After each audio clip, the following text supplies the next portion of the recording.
Hoje nós vamos conhecer a história da Osana Gonçalves, de 42 anos, que passou os últimos 5 anos da sua vida lutando contra o câncer de mama. Mas não só contra o câncer de mama, como também o câncer de intestino, que acabou complicando ainda mais a sua vida. Durante esse período de tratamento foram 36 quimioterapias, 24 radioterapias e 2 cirurgias. Essa história de superação você confere comigo a partir de agora.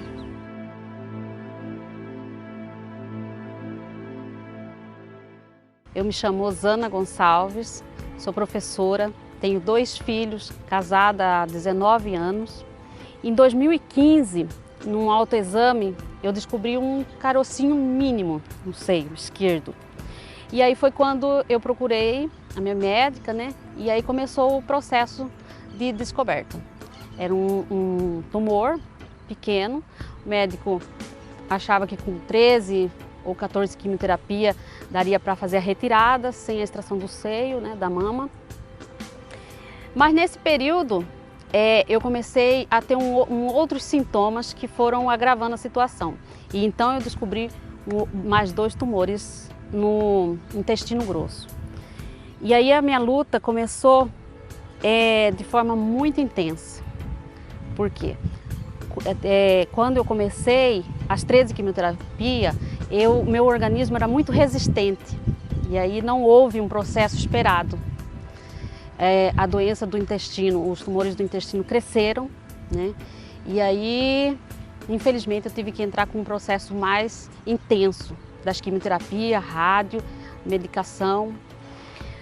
Foi assim, todo esse tratamento, esses 2 anos e 3 meses de tratamento, eu tive assim a impressão de que você morre muitas vezes e renasce. E eu tenho registrado assim na minha mente todas essas vezes que eu morri e renasci. Acho que a primeira de todas elas é quando você recebe o diagnóstico. Na minha família eu não tenho históricos de pessoas com câncer, não que eu saiba. Então para mim era quase nula a questão de eu ter um resultado positivo. Então quando eu recebi o resultado positivo e tive que reconhecer aquilo, entender, aceitar e levar para minha família, foi muito difícil. Acho que eu considero que foi a minha primeira morte. É como se você estivesse despencando dentro de um poço sem fundo e você quisesse agarrar em alguma coisa. E aí aquilo que eu vivi, aquilo que eu aprendi em 2008, veio com muita força, assim, aquele aprendizado. Por quê? Porque toda vez que a gente acorda, a gente faz planos, a gente pensa, hoje eu vou fazer isso, no final de semana eu vou fazer aquilo, no final do ano eu vou para tal lugar. E quando você recebe um diagnóstico de câncer, você literalmente para de fazer planos. Você vive hoje sem saber o que vai acontecer amanhã. Há dias em que você não consegue sair da cama, há outros dias em que você está com intenso desejo de viver, há dias em que você não é chazinho, não é remédio, não é pílula da felicidade, não é nada. Perto de só compaixão, ternura que você quer da família e pronto. Então, eu aprendi a dormir e acordar sem saber o que vai acontecer amanhã. Essa foi a primeira queda que eu tive, foi quando eu recebi o diagnóstico. E para falar que a segunda, foi quando eu fiz a segunda quimioterapia. Eu fiz a quimioterapia vermelha e eu tinha o cabelo bem longo. Na minha primeira consulta, numa conversa com uma paciente e com a assistente social, ela sugeriu que eu cortasse no ombro. Não que talvez nem caísse, mas que eu fosse pelo menos um gesto de solidariedade com os outros. E aí eu fiz, doei meu cabelo, né, que eu tinha cortado, mas não esperava que eu fosse ficar careca na semana seguinte. Eu cortei e aí eu fui fazer a quimioterapia e fui para casa. Aí 2 dias depois eu percebi que estava caindo muito. Percebia no travesseiro, percebia na hora que ia lavar. Até que um dia eu acordei e olhei no espelho e eu vi que tinha muitas falhas já, de um lado. E do outro assim ainda estava um pouquinho mais. E aí meu filho, o Lucas, sugeriu que eu raspasse, porque não estava com uma aparência legal, só estava assim alguns E aí eu chamei uma amiga e ela passou a gilete, raspou, mas já tinha muito pouco. E eu acho que esse foi o dia mais triste para mim. Porque Você se lembra quando você olhou no espelho pela primeira vez? me lembro, Careca? era bem cedinho. Eu esperei meu marido ir para o serviço, meus filhos estavam dormindo e eu me levantei e fui olhar no espelho. E assim foi o pior de tudo. Porque não era só o cabelo que faltava, era como se estivesse faltando minha alma. E o pior de tudo é que eu não tinha me prevenido, eu não tinha lenço. E esse foi a pior sensação. E daí eu fui para o hospital, depois, no outro dia, a minha vizinha me doou um lenço. E aí eu me lembro que lá eu ganhei alguns, que eu tenho guardado até hoje. Olha, vou te falar, tem até uma lição que eu ouvi, que durante o tratamento do câncer, se você não tem uma igreja, você procura, você vai precisar ter fé. Se você tem amigos, já conte logo, né? Conte logo, porque assim, você ganha um câncer e ganha os amigos verdadeiros. A mesma coisa acontece para a família. E assim, eu contei com a minha família assim, de forma geral. Marido, filho, irmãos, primos, assim, todos foram solidários demais comigo. Amigos próximos. Mas a maioria e a força assim, constante que eu recebia era dentro do hospital. Os próprios pacientes.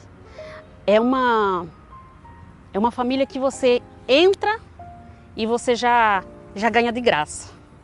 Eu tinha pessoas que faziam quimioterapia na mesma semana que eu. Então a gente chegava e já procurava, porque se você não estava lá na salinha de espera para fazer a quimioterapia, ou você estava internado, ou você foi suspenso da quimioterapia. Isso é horrível. Porque uma semana sem quimioterapia é sinal que sua imunidade está baixa ou você pegou uma infecção. Então, o apoio maior eu recebi de Deus. Toda a força, toda a coragem para enfrentar, porque havia dias em que eu não queria mais ir. E muitas vezes eu pensei em não ir, porque eu sabia da dor, eu sabia da reação. Eu tinha uma reação muito intensa. E foi lá dentro do hospital. Eu tinha uma amiga que ela faleceu também. 20 dias depois que eu descobri, ela com um bebezinho de 9 meses descobriu um tumor grande e começamos o tratamento junto. Ela na Santa Casa e eu no hospital, uma amiga de infância. E aí a gente se falava muito, contava. E ela era sempre mais forte que eu, reagia com mais força do que eu às quimioterapia. E aí foram um ano e pouco ela fazendo e a gente se ajudava muito, muito mesmo. Infelizmente o câncer dela foi muito agressivo, já estava muito adentado, né, diferente do meu. E logo passou para a costela, passou para o pulmão, para a cabeça e tem menos de um ano que ela faleceu. E assim, acompanhei todo esse processo e a gente se ajudou muito. Eu atribuo a ela também muita força que ela me deu. Falando desse processo? Foi. Eu sempre tive... Minha família sempre foi muito religiosa e todos nós fomos devotos de Nossa Senhora Aparecida. E eu sempre confiei muito. Desde quando eu soube do diagnóstico, eu nunca recebi como um castigo. Eu recebi como uma forma que Deus estava me mostrando de ser melhor do que eu era. E aí, sempre me agarrando a Nossa Senhora, sempre pedindo a cura, a libertação daquele momento, daquela situação, e que Deus assim, me mostrasse tudo o que Ele quisesse de mim, e me doando na mão de Nossa Senhora, sempre. E aí foi num período bem intenso da doença, quando eu tive 13 dias de hemorragias, e o médico suspendeu por 2 vezes a minha cirurgia. E aí eu já estava com todo o processo pronto para ir para a sala cirúrgica e o anestesista cancelou. Aí o meu médico chamou meu marido e falou, né, que as chances que eu tinha era com a cirurgia. Sem a cirurgia, a situação agravava muito. E as minhas chances se resumiam muito também. Aí foi quando eu fui no banheiro e joelhei assim, com toda a minha fé, eu pedi: seja feita a sua vontade, mas olha para as minhas necessidades, pelo amor de Deus. E aí ali eu me coloquei assim, diante de Nossa Senhora e pedi com toda a força. E eu só pensava nos meus filhos. Na época, Lucas tinha 15 anos, Mariana 11. E aí foi quando, foi bem nesse período, a minha filha precisou fazer uma viagem assim, com um coral que ela canta. E assim, ela estava sonhando com isso há tempos, né, há meses. E aí o meu médico não me autorizou a acompanhá-la. E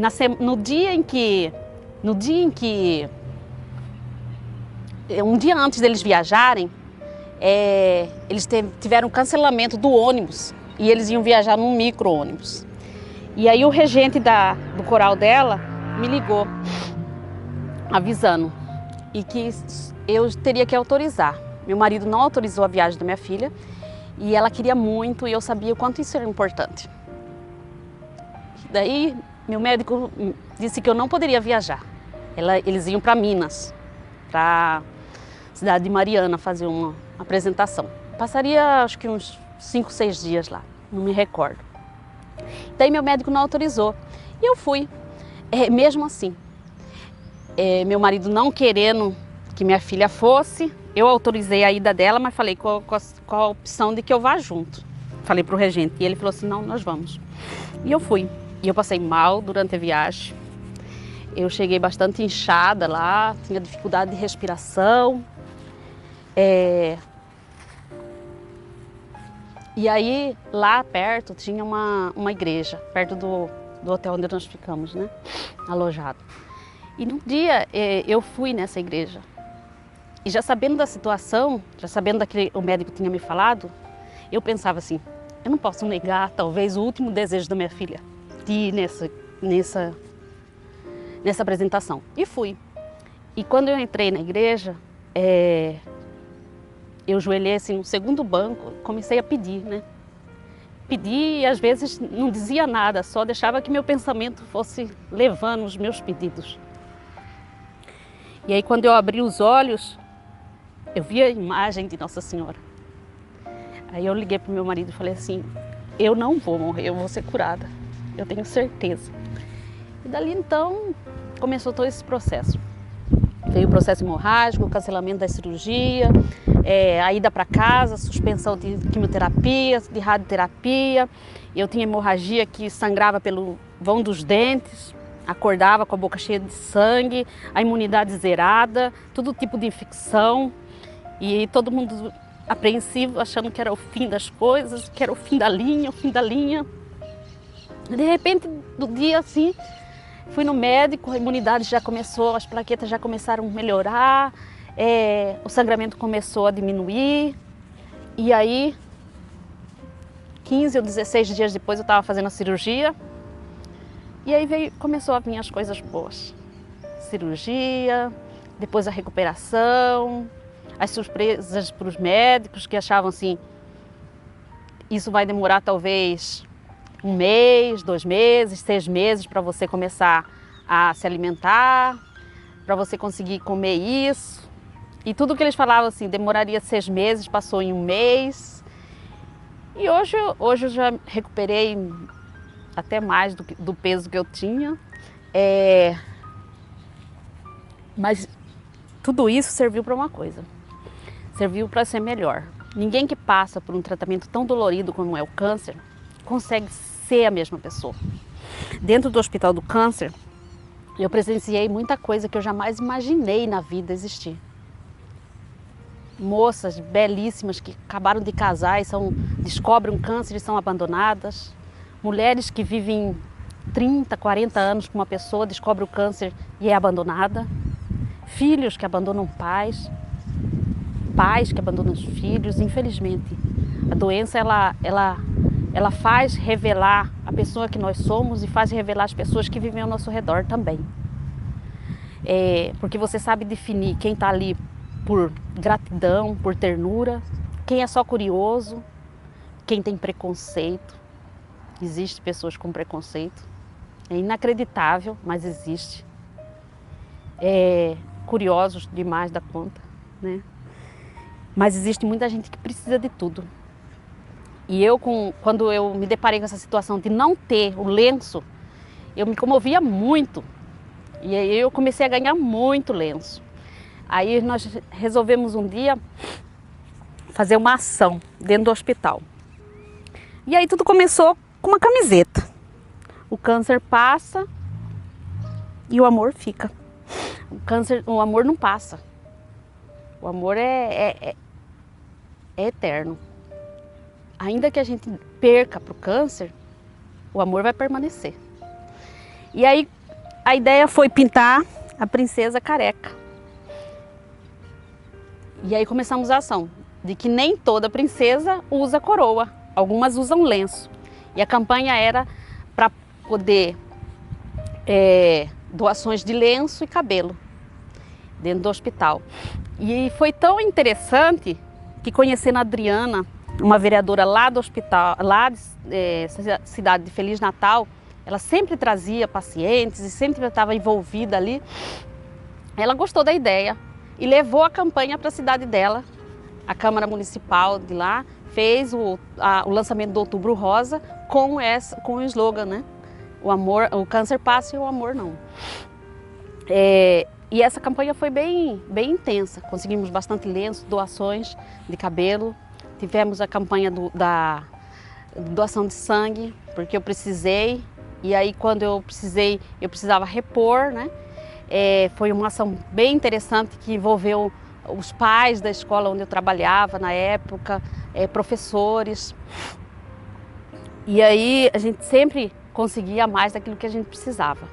E eu me sentia assim, de certa forma, que é isso que Deus queria que eu fizesse, né? Que eu conhecesse uma realidade que eu jamais conheci e que eu fosse solidária às outras pessoas, conhecendo a necessidade de cada um e sentindo na pele isso.